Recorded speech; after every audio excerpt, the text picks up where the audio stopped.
आज वसंत पंचमी है। ज्ञान, स्पष्टता और रचनात्मकता की शक्ति, माँ सरस्वती को समर्पित यह विशेष दिन। यह सत्र मनोरंजन के लिए नहीं है, ये मन को स्थिर करने, सीखने और भीतर की स्पष्टता के लिए है। इस सत्र के दौरान आप पढ़ सकते हैं, लिख सकते हैं या शांत होकर सुन सकते हैं। कोई जल्दबाजी नहीं है, कोई लक्ष्य नहीं है, बस इस प्रवाह के साथ बने रहें। अब हम माँ सरस्वती स्तोत्र का आरंभ करेंगे। या कुन्देन्दु तुषारहारधवला या शुभ्रवस्त्रावृता या वीणावरदण्डमण्डितकरा या श्वेतपद्मासना या ब्रह्माच्युतशङ्कर प्रभृतिभिर्देवैः सदा वन्दिता सा मां पातु सरस्वती भगवती निःशेषजाड्यापहा दोर्युक्ता चतुर्भिः स्फटिकमणिमयी अक्षमालां दधाना हस्तेनैकेन पद्मं सितमपि च शुकं पुस्तकं चापरेण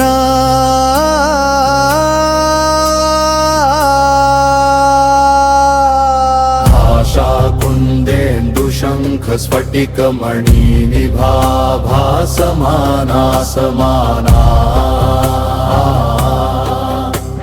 सा मे वाग्देवतेयं निवसतु वदने सर्वदा सुप्रसन्ना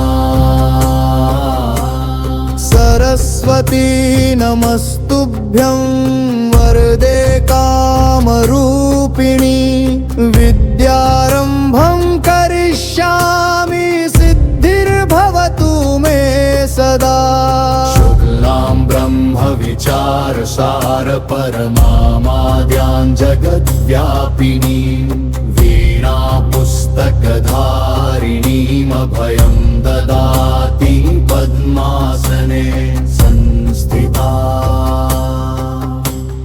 वन्दे ता परमेश्वरीं भगवतीं बुद्धिप्रदां शारदा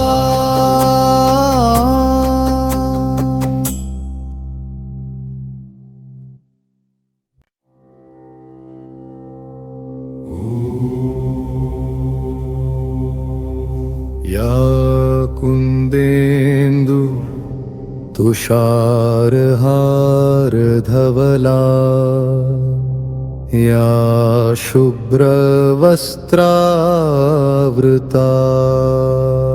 या वीणावरदण्डमण्डितकरा या श्वेतपद्मासना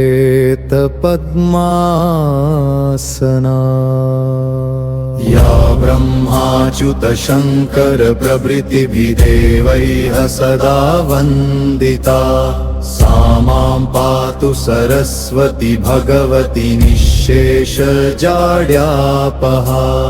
दोर्युक्ता चतुर्भिः स्फटिकमणिमयी अक्षमालां दधाना हस्तेनैकेन पद्मं सितमपि च शुकं पुस्तकं चापरेण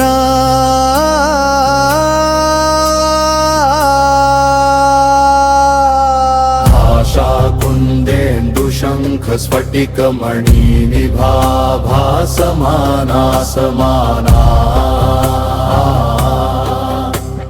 सा मे वाग्देवतेयं निवसतु वदने सर्वदा सुप्रसन्ना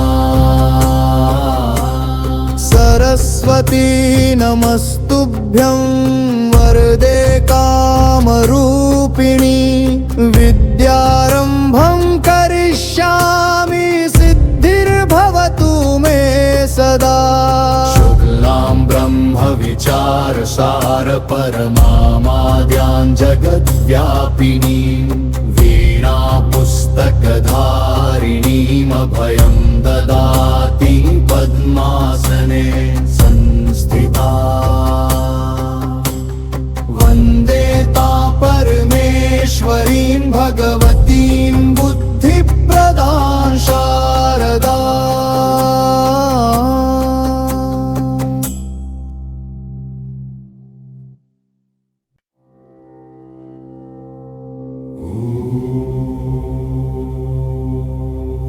या कुन्देन्दु तुषारहारधवला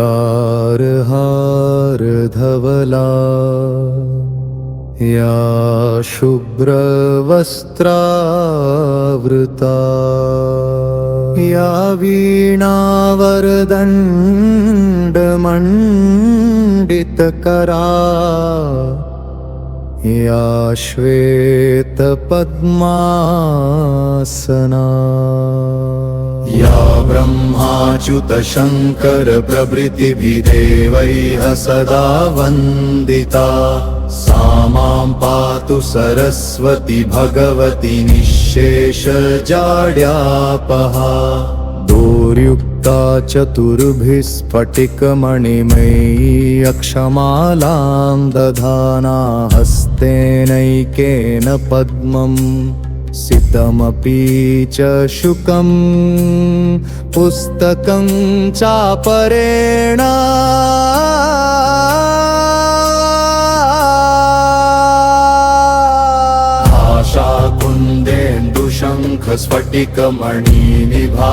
आशाकुन्देन्दुशङ्खस्फटिकमणिनिभाभासमाना समाना सा मे वाग्देवतेयम् निवसतु वदने सर्वदा सुप्रसन्ना सरस्वती नमस्तुभ्यं वरदे कामरूपिणी विद्यारम्भं करिष्यामि सिद्धिर्भवतु मे सदा शुक्लां ब्रह्मविचारसार परमामाद्यां जगद्व्यापिनीं वीणा पुस्तकधारिणीमभयं ददाति पद्मासने संस्थिता वन्दे परमेश्वरीं भगवतीं बुद्धिप्रदां शारदा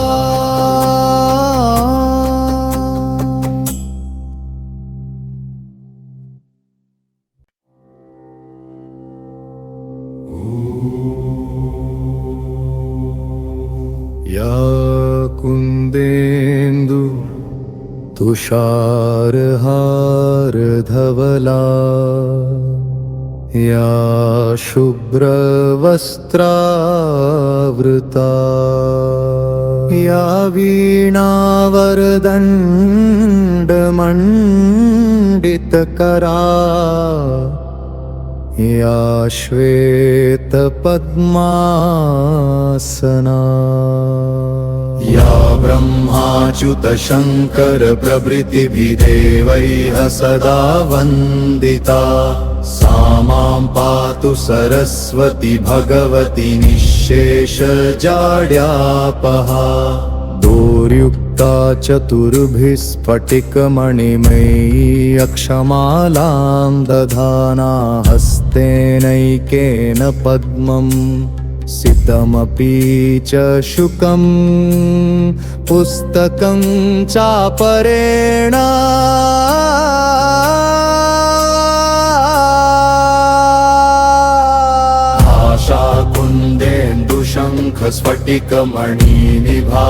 आशाकुन्देन्दुशङ्खस्फटिकमणिनिभाभासमाना समाना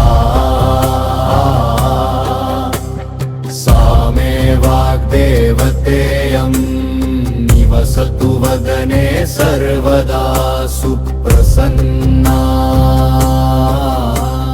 सरस्वती नमस्तुभ्यं वरदे कामरूपिणी विद्यारम्भं करिष्यामि सिद्धिर्भवतु मे सदा शुक्लां ब्रह्मविचारसार परमामाद्यां जगद्व्यापिनीं वीणा पुस्तकधारिणीमभयं ददाति पद्मासने संस्थिता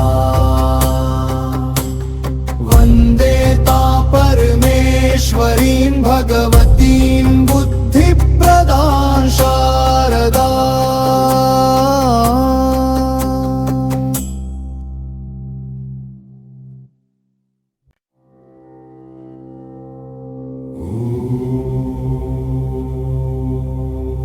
या कुन्देन्दु तुषारहारधवला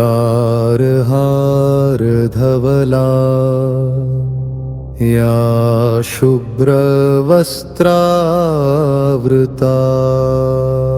या वीणावरदण्डमण्डितकरा या श्वेतपद्मासना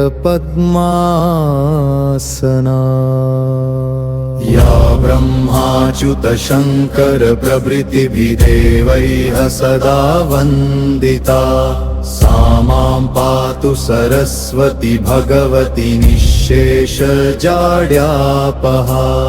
दोर्युक्ता चतुर्भिः स्फटिकमणिमयी अक्षमालां दधाना हस्तेनैकेन पद्मम् सितमपि च शुकं पुस्तकं चापरेण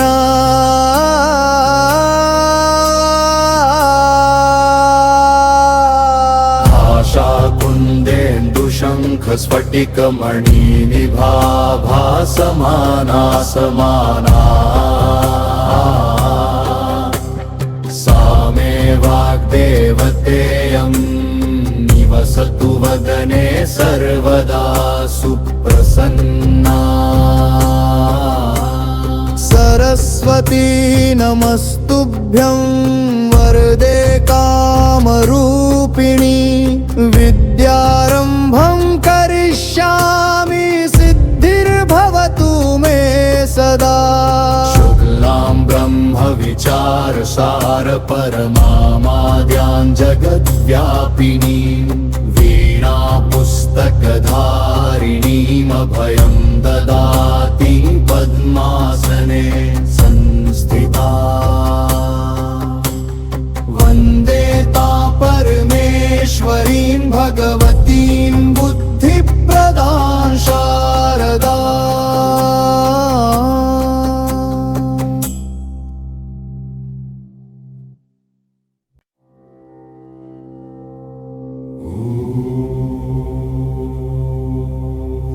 या कुन्देन्दु तुषारहारधवला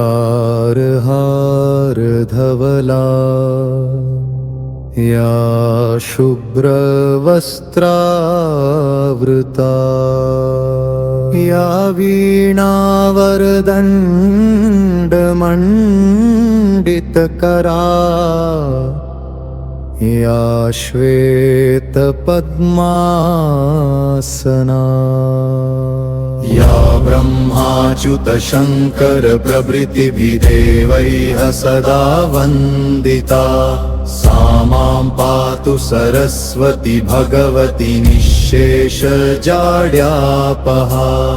दोर्युक्ता चतुर्भिः स्फटिकमणिमयी अक्षमालां दधाना हस्तेनैकेन पद्मम् सितमपि च शुकं पुस्तकं चापरेण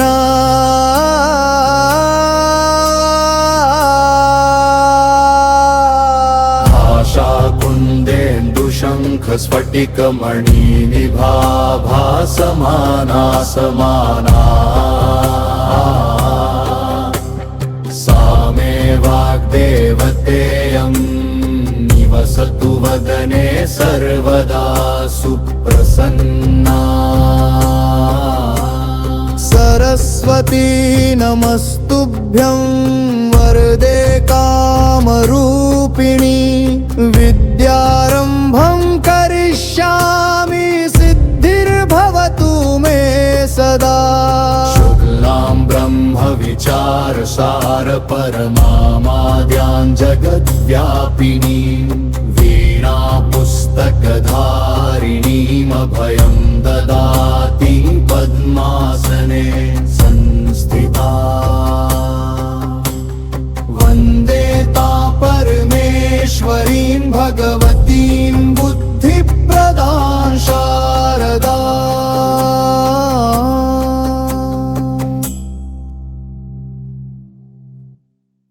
ॐ भूर्भुवः स्वः तत्सवितुर्वरेण्यम्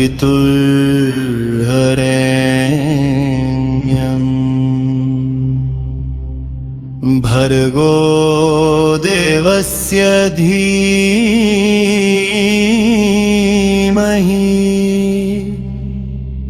धियो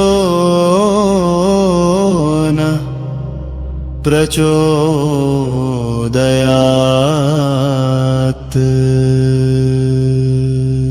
ॐ भूर्भुवः स्वः तत्सवितुर्वरेण्यम् भर्गो देवस्य धीमहि धियो यो न प्रचोदयात्।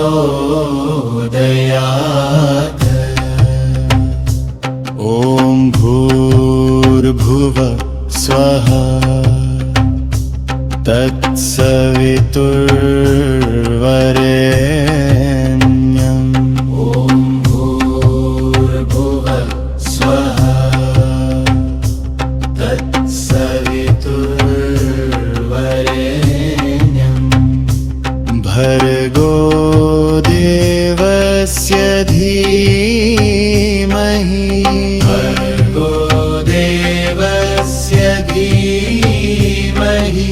धियो यो न प्रचोदयात्। ॐ भूर्भुवः स्वः तत्सवितुर्वरेण्यम् ॐ भूर्भुवः स्वः तत्सवितुर्वरेण्यम् भर्गो देवस्य धीमहि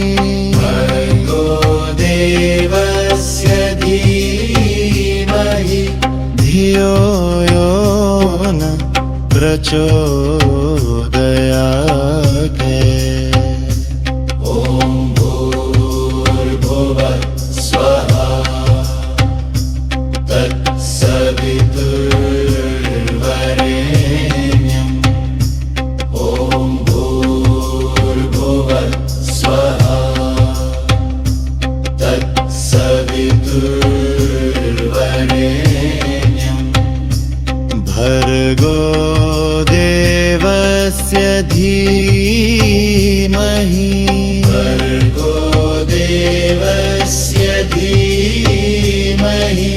धियो यो न प्रचोदयात्। ॐ भूर्भुवः स्वः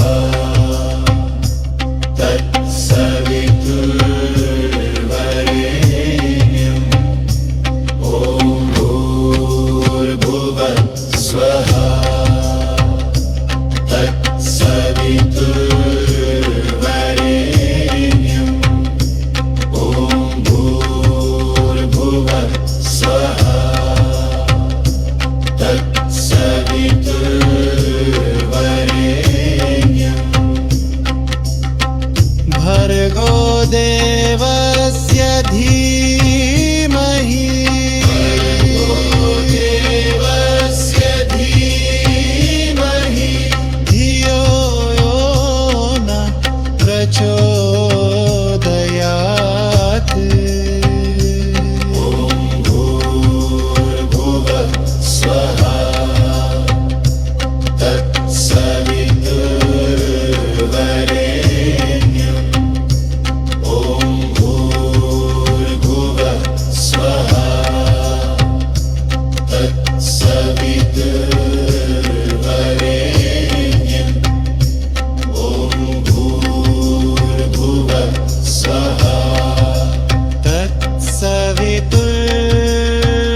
तत्सवितुर्वरेण्यम् ॐ भूर्भुवः स्वः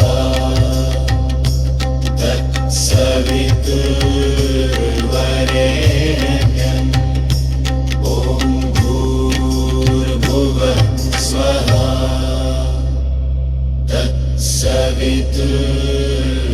तत्सवितुर्वरेण्यम् भूर्भुवः स्वः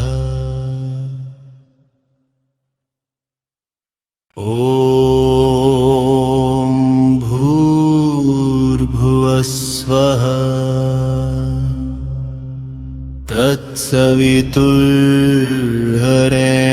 तत्सवितुर्वरेण्यम्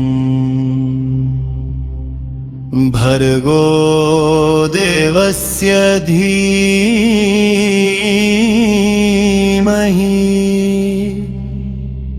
धियो न प्रचोदयात् ॐ भूर्भुवः स्वः तत्सवितुर्वरेण्यम् भर्गो देवस्य धीमहि धियो यो न प्रचोदयात्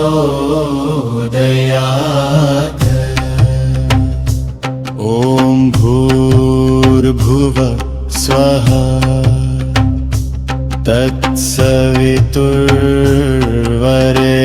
तत्सवितुर्वरेण्यम् ॐ भूर्भुवः स्वः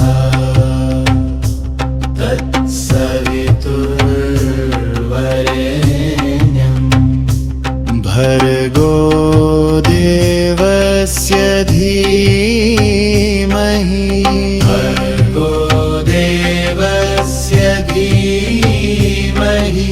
धियो यो न प्रचोदयात् ॐ भूर्भुवः स्वः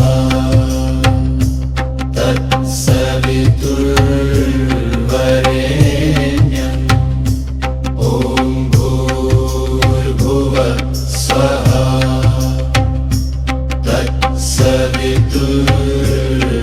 तत्सवितुर्वरेण्यम् भर्गो देवस्य धीमहि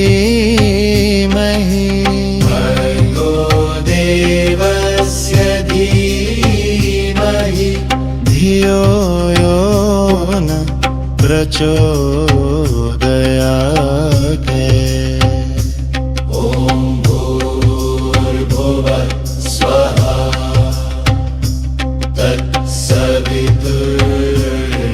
तत्सवितुर्वरेण्यम् ॐ भूर्भुवः स्वः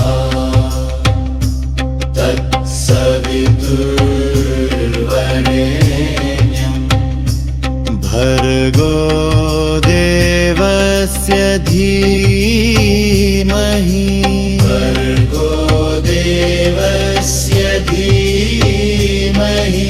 धियो यो न प्रचोदयात् ॐ भूर्भुवः स्वः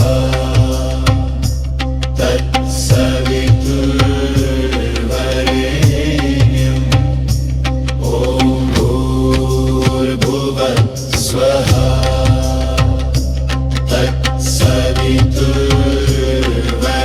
तत्सवितुर्वरेण्यम् ॐ भूर्भुवः स्वः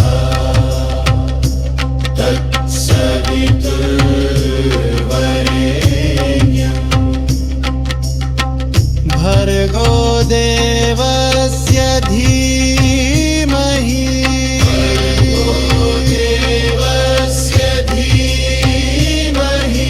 धियो यो न प्रचोदयात् ॐ भूर्भुवः स्वः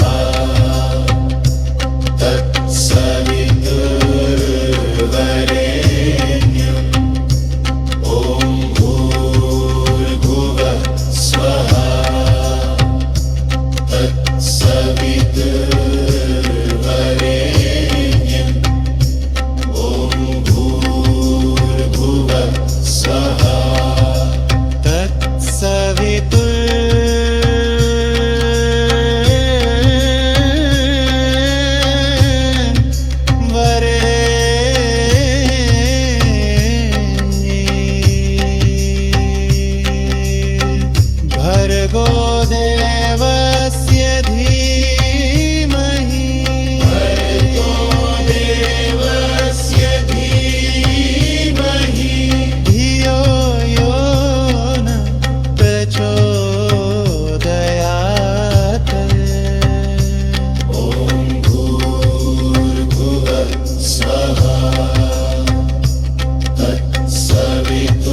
भूर्भुव स्वः।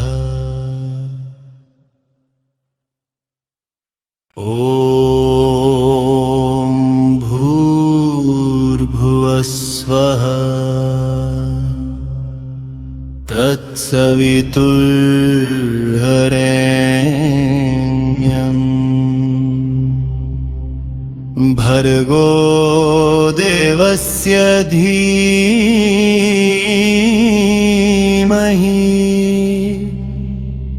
धियो न प्रचोदयात्। ॐ भूर्भुवः स्वः। तत्सवितुर्वरेण्यं भर्गो देवस्य धीमहि धियो यो न प्रचोदयात्।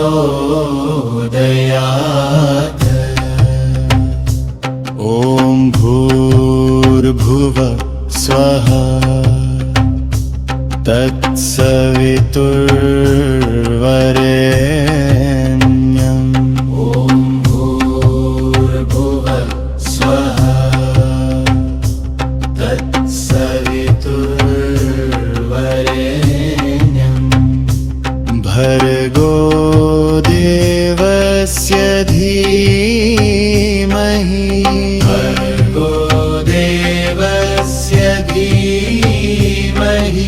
धियो यो न प्रचोदयात्।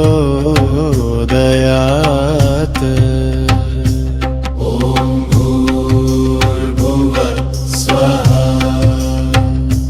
तत्सवितुर्वरेण्यं भूर्भुवः स्वः। तत्सवितुर्वरेण्यं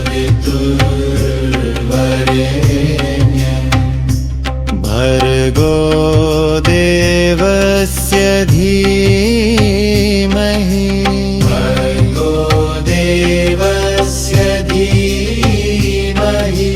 धियो यो न प्रचोदयात्।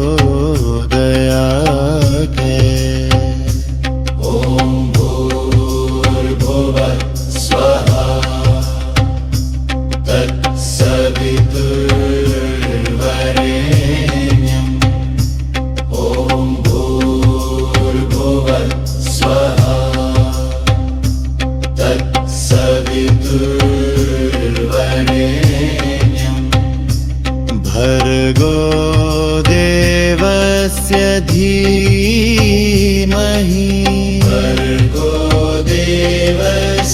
धीमहि धियो यो न प्रचोदयात्।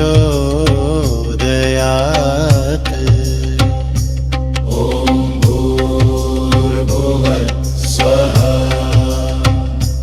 तत्सवितुर्वरेण्यं भूर्भुवः स्वः। तत्सवितुर्वरेण्यं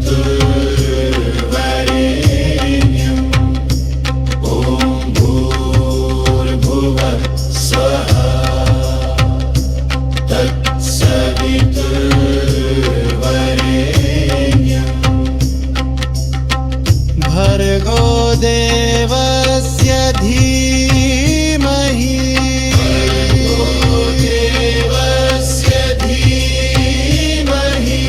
धियो यो न प्रचोदयात्। ॐ भूर्भुवः स्वः। तत्सवितुर्वरेण्यं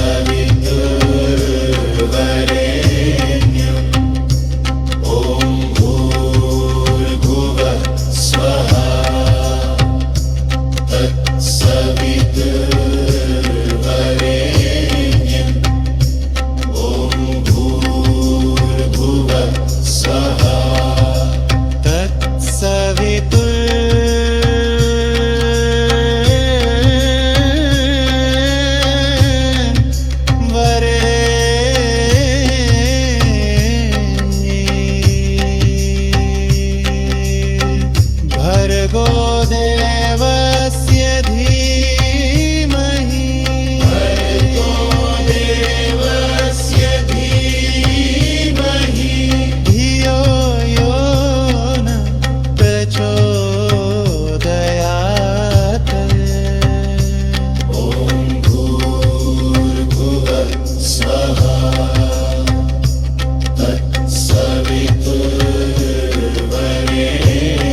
स्वः